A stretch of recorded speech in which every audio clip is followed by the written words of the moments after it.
Scam scam scam ವರ್ಷ ಪೂರ್ತಿ ಬಿಡುವೆ ಇಲ್ಲದ ಸ್ಕ್ಯಾಮ್ ಅಂದ್ರೆ ಅದು ಬೆಟ್ಟಿಂಗ್ ಆ್ಯಪ್ಸ್ಗಳು. ಅದು ಯಾವ್ಯಾವ್ದು ಅಂತ ನೋಡೋದಾದ್ರೆ, ಕ್ರಿಕೆಟ್ ಆಡ್ತೀರಾ, ರಮ್ಮಿ ಆಡ್ತೀರಾ, ಇನ್ನು ಕೆಲವೊಂದು ತುಂಬಾ ಈಸಿಯಾಗಿ ದುಡ್ಡು ಮಾಡ್ಬೋದು. ಯಾವ್ದು ಗೊತ್ತಾ? ಇದು ಇದು ನಿಮ್ಗೆಲ್ಲರಿಗೂ ತುಂಬಾ ಪರಿಚಯ ಇದೆ ಅನ್ಕೋತೀನಿ.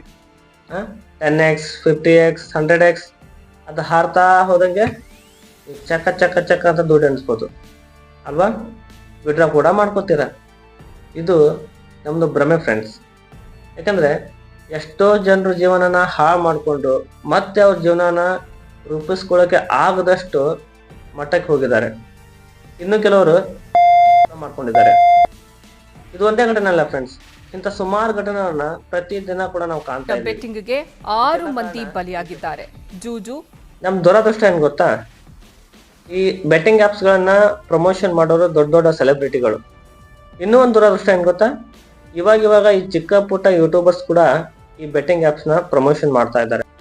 ಇಷ್ಟೆಲ್ಲ ಆಗ್ತಾ ಇದ್ರು ಇಂಡಿಯಾದಿಂದ ಈ ಬೆಟ್ಟಿಂಗ್ ಆ್ಯಪ್ಸ್ ಗಳನ್ನ ಯಾಕೆ ಬ್ಯಾನ್ ಮಾಡಕ್ ಆಗ್ತಿಲ್ಲ? ಹಾಗೂ ಈ ಬೆಟ್ಟಿಂಗ್ ಆ್ಯಪ್ಸ್ಗಳು ನಮ್ಮನ್ನ ಹೇಗೆ ಅಡಿಕ್ಟ್ ಮಾಡ್ಕೊಳ್ಳುತ್ತೆ ಈ ಗೇಮ್ಗೆ, ಮತ್ತೆ ಇದರಿಂದ ನಮ್ಮ ಜೀವನದಲ್ಲಿ ಏನೆಲ್ಲ ಪರಿಣಾಮ ಬೀರ್ಬೋದು ಅಂತ ತಿಳ್ಕೊಳ್ಳೋಣ ಬನ್ನಿ. ಅದಕ್ಕೂ ಮುಂಚೆ ನೀವು ನಮ್ಮ ಚಾನಲ್ಗೆ ಹೊಸಬ್ರಾಗಿದ್ದರೆ ದಯವಿಟ್ಟು ಈ ಚಾನಲ್ನ ಸಬ್ಸ್ಕ್ರೈಬ್ ಮಾಡ್ಕೊಳ್ಳಿ. ಒಳ್ಳೆಯ ರೀತಿಯ ಕಂಟೆಂಟ್ಗಳು ಡೈಲಿ ಈ ಚಾನಲ್ನಲ್ಲಿ ಅಪ್ಲೋಡ್ ಆಗ್ತಾ ಇರುತ್ತೆ. ಹಾಗೂ ಕನ್ನಡಿಗರನ್ನ ಸಪೋರ್ಟ್ ಮಾಡಿ. ಆ್ಯಕ್ಚುಲಿ ನಾರ್ಮಲ್ ಆಗಿ ಈ ಹುಡುಗರಾಗಿರ್ಬೋದು ಅಥವಾ ಹುಡುಗಿರಾಗಿರ್ಬೋದು ಅಥವಾ ದೊಡ್ಡವರಾಗಿರ್ಬೋದು ಚಿಕ್ಕವರಾಗಿರ್ಬೋದು ಯಾಕೆ ಈ ಬೆಟ್ಟಿಂಗ್ ಆ್ಯಪ್ಸ್ಗಳನ್ನು ಆಡಬೇಕು ಅಂತ ಅನ್ಕೋತಾರೆ ಗೊತ್ತಾ? ಅಥವಾ ಈ ಗೇಮನ್ನು ಆಡಬೇಕು ಅಂತ ನಮ್ಮ ಮೈಂಡ್ಗೆ ಹೆಂಗೆ ಬರುತ್ತೆ ಗೊತ್ತಾ? ನಾರ್ಮಲ್ ಆಗಿ ಎಕ್ಸಾಂಪಲ್ಗೆ ನೀವು ತಗೊಳ್ಳೋದಾದ್ರೆ, ಯಾರಾದ್ರೂ ನಿಮ್ಮ ಫ್ರೆಂಡ್ಸ್ ಆಡ್ತಿರ್ತಾರೆ ಅಲ್ವಾ? ಅವ್ನು ಬಂದು ಹೇಳ್ತಾನೆ, ಮಚ್ಚ ನೋಡಿಲಿ ಒಂದೇ ದಿವ್ಸಕ್ಕೆ 10,000 ರೂಪಾಯಿ ಬಂತು. ಅದೇಂಗೆ ಮಚ್ಚ ಅಂತ ಕೇಳ್ತಾನೆ. ಕೇಳ್ತೀರ ಅಲ್ವಾ?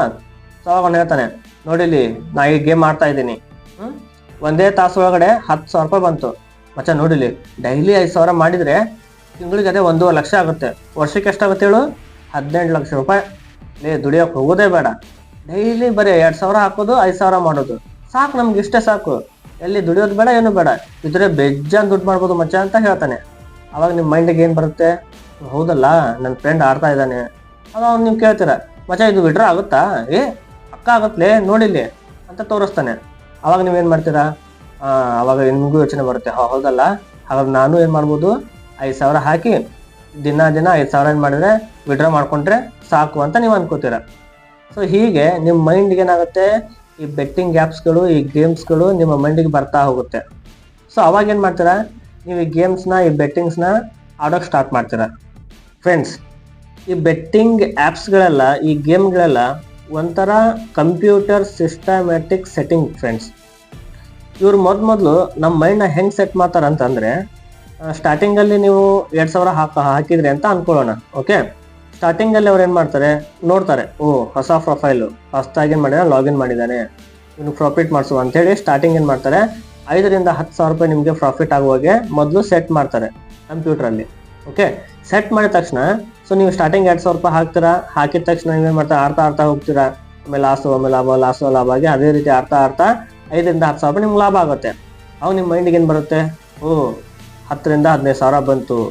ಅವಾಗ ನೀವೇನು ಮಾಡ್ತೀರಾ, 2,000 ರೂಪಾಯಿಂದ 10,000 ಬಂತು, ಇನ್ನೂ ಗೆಲ್ಲನ ಅಂತ ಇನ್ನೂ ಆಡ್ತಾ ಹೋಗ್ತೀರಾ.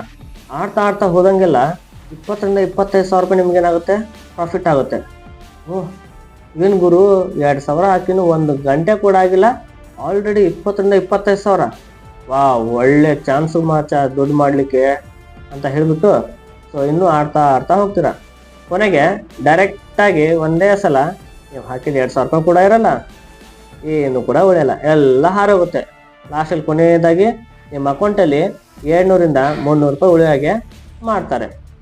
ಆವಾಗ ನಿಮ್ಗೇನು ಅನಿಸುತ್ತೆ, ಅಯ್ಯೋ ಮಚ್ಚ 25,000 ಬಂದಿತ್ತು ಕಣು, ವಿಡ್ರಾ ಮಾಡ್ಕೊಂತ ಅನ್ಕೊಂಡಿದ್ದೆ, ಬಟ್ ಇನ್ನೊಂದು 5,000 ಅಂದರೆ 30,000 ರೌಂಡ್ ಮಾಡಿಬಿಟ್ಟು ವಿಡ್ರಾ ಮಾಡ್ಕೊಂತ ಅನ್ಕೊಂಡಿದ್ದೆ, ಬಟ್ ಎಲ್ಲ ಹೋಯ್ತು ಮಚ್ಚ ಅಂತ ಹೇಳ್ತೀರಾ. ಅವಾಗ ಏನು ಮಾಡ್ತೀರಾ, ಮತ್ತೆ 5,000 ಹಾಕ್ತೀರಾ, ಅದು ಕೂಡ ಕಿತ್ಕೊಂಡು ಹೋಗುತ್ತೆ. ಏನೂ ಕೂಡ ಎಲ್ಲ ಜೀರೋ, 1 ನಯಾ ಪೈಸಾ ಕೂಡ ನಿಮ್ಗೆ ಉಳಿಯಲ್ಲ. ಆವಾಗ ನಿಮ್ಮ ಮೈಂಡಿಗೆ ಏನು ಅನಿಸುತ್ತೆ, ಅಯ್ಯೋ ಸಾಕು, ಅವನವನಿದ್ರ ಎಲ್ಲ ದುಡ್ಡೆಲ್ಲ ಹೋಗಕತ್ತೈತಿ, ಇನ್ಮೇಲೆ ಇದ್ರ ಸವಾಸ ಬೇಡ, ಇನ್ಮೇಲೆ ಇದ್ರ ಆಟ ಆಡಂಗಿಲ್ಲ ಅಂತ ಡಿಸೈಡ್ ಮಾಡ್ತೀರ. ಅವಾಗ ಲಾಸ್ಟಲ್ಲಿ ಮೈಂಡಿಗೆ ಏನು ಬರುತ್ತೆ, ಇದೊಂದು ಸಲ ಲಾಸ್ಟಲ್ಲಿ ಇನ್ಮೇಲೆ ಆಡಲ್ಲ, ಇದೊಂದ್ಸಲ ಲಾಸ್ಟ್ ಒಂದು 5,000 ಹಾಕಿ ಇವಾಗ ಏನು ಹೋಗೈತೆ ನನ್ನ ದುಡ್ಡು 2,000 ಅದನ್ನ ರಿಕವರ್ ಮಾಡ್ಕೊಂಡ್ಬಿಟ್ಟು ಬಿಟ್ಬಿಡ್ತೀನಿ ಅಂತ ಯೋಚನೆ ಮಾಡ್ತಾರೆ. ಅವಾಗ ದುಡ್ಡು ಇರುತ್ತೋ ಬಿಡುತ್ತೋ ಏನು ಕೂಡ ಯೋಚನೆ ಮಾಡಲ್ಲ. ಯಾರಾದ್ರೂ ನಿಮ್ಮ ಫ್ರೆಂಡ್ಸ್ ಹತ್ರನೋ ಅಥವಾ ಯಾರಾದ್ರೂ ಹತ್ರ ಸಾಲ ಮಾಡೋಣ, ಸೊ ಅವ್ರು ಇವ್ರ ಹತ್ರ ಎಲ್ಲ ಕಡೆ ಸಾಲ ಮಾಡಿ ಸೊ ಈ ಗೇಮ್ಗೆ ಆಡಕ್ಕೆ ಸ್ಟಾರ್ಟ್ ಮಾಡ್ತಾರೆ. ಅದು ಕೂಡ ಕಿತ್ಕೊಂಡು ಹೋಗುತ್ತೆ, ಒಂದು ನಯ ಪೈಸಾ ಕೂಡ ಬರಲ್ಲ. ಮತ್ತೇನು ಮಾಡ್ತೀರಾ, ಮತ್ತೆ ಸಾಲ ಮಾಡ್ತೀರಾ, ಮತ್ತೆ ಆಡ್ತೀರಾ, ಅದು ಕೂಡ ಹೋಗುತ್ತೆ.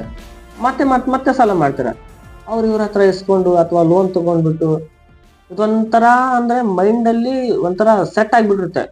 ಮಚ್ಚ ಒಂದಲ್ಲ ಒಂದ್ಸಲ ಗೆಲ್ತೀನಿ ಇದರಲ್ಲಿ, ಬೇಡಲ್ಲ ಒಮ್ಮಕ್ಳು ಒಂದು 20-30 ಸಾವಿರ ಮಾಡಿಬಿಟ್ಟು ಇದ್ಮೇಲೆ ಆಡೋದು, ಇದ್ರ ಸವಾಸನೆ ಬೇಡ ಅಂತ ಹೇಳ್ಬಿಟ್ಟು ಮತ್ತೆ ಸಾಲ ಮಾಡಿ ಆಡ್ತಾ ಹೋಗ್ತಾರೆ. ಅದು ಎಲ್ಲ ಕೂಡ ಹೋಗುತ್ತೆ.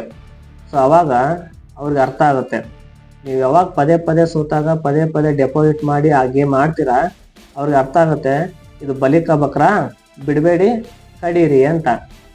ಸೊ ಗೊತ್ತಾಯ್ತಲ್ಲ ಫ್ರೆಂಡ್ಸ್, ಯಾರು ಕೂಡ ಈ ಗೇಮಲ್ಲಿ ಉದ್ಧಾರ ಆದವರು ಹಿಸ್ಟ್ರಿನೇ ಇಲ್ಲ ಫ್ರೆಂಡ್ಸ್. ಹಾಗಾದ್ರೆ ನೀವು ಕೇಳ್ಬೋದು, ಸರ್ ಈ ಬೆಟ್ಟಿಂಗ್ ಆ್ಯಪ್ಸಿಂದ ಇಷ್ಟೆಲ್ಲ ಜನರು ಪ್ರಾಣ ಕಳ್ಕೊತಾ ಇದ್ದಾರೆ, ಹಾಗಾದ್ರೆ ಇದನ್ನ ಯಾಕೆ ಸರ್ಕಾರ ಬ್ಯಾನ್ ಮಾಡ್ತಾ ಇಲ್ಲ, ಯಾಕೆ ಬ್ಯಾನ್ ಮಾಡೋಕೆ ಆಗ್ತಾ ಇಲ್ಲ ಅಂತ ನಿಮ್ಗೆ ಗೊತ್ತಾ ಫ್ರೆಂಡ್ಸ್? ಸರ್ಕಾರಕ್ಕೆ ಪ್ರತಿ ವರ್ಷ ಎಷ್ಟೋ ಕೋಟ್ಯಾಂತರ ರೂಪಾಯಿ ಹಣ ಟ್ಯಾಕ್ಸ್ ರೂಪದಲ್ಲಿ ಸರ್ಕಾರಕ್ಕೆ ಹೋಗುತ್ತೆ. ನಿಮ್ಗೆ ಗೊತ್ತಾ, CNBC ಏಟಿವ್ ಪ್ರಕಾರ ಪ್ರತಿ ವರ್ಷ 34 ಕೋಟಿ ಜನ ಏನು ಮಾಡ್ತಿದ್ದಾರೆ ಅಂದರೆ ಈ ಬೆಟ್ಟಿಂಗನ್ನು ಆಡ್ತಾ ಇದ್ದಾರೆ. ಇವಾಗ ನಿಮ್ಗೆ ಗೊತ್ತಿರ್ಬೋದು, ಇನ್ನೊಂದು 2 ತಿಂಗಳಲ್ಲಿ IPL ಸೀಸನ್ ಬರುತ್ತೆ. ಒಂದು IPL ಸೀಸನ್ನಲ್ಲಿ 74 ಮ್ಯಾಚ್ ಇರುತ್ತೆ. ಪ್ರತಿ ಮ್ಯಾಚಿಗೆ ಒಬ್ಬೊಬ್ಬರು 50 ರೂಪಾಯಿ ಕೊಟ್ಟು ಆಡಿದ್ರು ಕೂಡ ಒಂದು ಮ್ಯಾಚ್ಗೆ 1,700 ಕೋಟಿ ರೂಪಾಯಿನಾಗುತ್ತೆ, ಹಣ ಆಗುತ್ತೆ. ಹಾಗಾದ್ರೆ ನೀವು 74 ಮ್ಯಾಚಿಗೆ 1,700 ಕೋಟಿ ರೂಪಾಯಿನ ಲೆಕ್ಕ ಹಾಕಿ ಎಷ್ಟು ಕೋಟಿ ರೂಪಾಯಿ ಆಗುತ್ತೆ ಅಂತ. ಸೊ ಅದಕ್ಕೇನು ಈ ಸರ್ಕಾರ ಈ ಬೆಟ್ಟಿಂಗ್ ಆ್ಯಪ್ಸ್ಗಳನ್ನ ಬ್ಯಾನ್ ಮಾಡೋಕ್ಕಾಗ್ತಿಲ್ಲ. ಅದಕ್ಕೋಸ್ಕರ ಇಂಡಿಯಾದಲ್ಲಿ ಲೀಗಲ್ ಆಗಿನೋ ಅಥವಾ ಇಲ್ಲಿಗಲ್ ಆಗಿನೋ ಈ ಬೆಟ್ಟಿಂಗ್ ಆ್ಯಪ್ಸ್ಗಳು ರನ್ ಆಗ್ತಾ ಇವೆ. ಇದರಿಂದ ಸೆಂಟ್ರಲ್ ಗೌರ್ಮೆಂಟಿಗೆ ದುಡ್ಡು ಹೋಗುತ್ತೆ, ಸ್ಟೇಟ್ ಗೌರ್ಮೆಂಟಿಗೆ ದುಡ್ಡು ಹೋಗುತ್ತೆ, BCCIಗೆ ದುಡ್ಡು ಹೋಗುತ್ತೆ, ಸೆಲೆಬ್ರಿಟೀಸ್ಗಳಿಗೆ ದುಡ್ಡು ಹೋಗುತ್ತೆ. ಹಾಗಾದರೆ ಈ ದುಡ್ಡು ಬರೋದಾದ್ರೂ ಎಲ್ಲಿಂದ? ನಮ್ಮಿಂದ, ನಮ್ಮಂಥ ಅಮಾಯಕರ ಜನರ ದುರಾಸೆಯಿಂದ, ನಮ್ಮ ಅಪ್ಪ ಅಮ್ಮ ಕಷ್ಟಪಟ್ಟು ದುಡಿದಿರೋ ದುಡ್ಡಿಂದ. ಸೊ ಫ್ರೆಂಡ್ಸ್, ಯಾರೋ ರಾತ್ರಿ ಕೋಟ್ಯಾಧಿಪತಿಗಳಾಗಲ್ಲ. ನಾವು ಕಷ್ಟಪಟ್ಟು ದುಡಿಬೇಕು, ಸಂಪಾದನೆ ಮಾಡಬೇಕು, ನಮ್ಮ ಟ್ಯಾಲೆಂಟ್ನ ಯೂಸ್ ಮಾಡ್ಕೋಬೇಕು. ಸೊ ಅಲ್ಲಿವರೆಗೂ ಏನಾಗಲ್ಲ, ನಾವು ಜೀವನದಲ್ಲಿ ಏನನ್ನೂ ಸಾಧಿಸೋಕ್ಕಾಗಲ್ಲ. ಸೊ ಅದಕ್ಕೆ ಫ್ರೆಂಡ್ಸ್, ಯಾರು ಕೂಡ ಈ ಬೆಟ್ಟಿಂಗ್ ಗೇಮ್ಸ್ಗಳನ್ನ ಆಡಬೇಡಿ. ನಿಮ್ಮ ಮನೆ ಮಠ ನಿಮ್ಮನ್ನೇ ನಂಬ್ಕೊಂಡು ನಿಮ್ಮ ತಂದೆ ತಾಯಿ ಇದ್ದಾರೆ, ಮನೆ ಇದೆ. ಸೊ ಅದಕ್ಕೋಸ್ಕರ ನೀವು ದುಡ್ಡನ್ನ ಸೇವ್ ಮಾಡಿ, ಅದಕ್ಕಾದ್ರೂ ಯೂಸ್ ಮಾಡಿ, ಇನ್ವೆಸ್ಟ್ಮೆಂಟ್ ಮಾಡಿ. ಸೊ ಏನಾದರೂ ಜೀವನದಲ್ಲಿ ಒಂದು ಸಾಧಿಸಿ.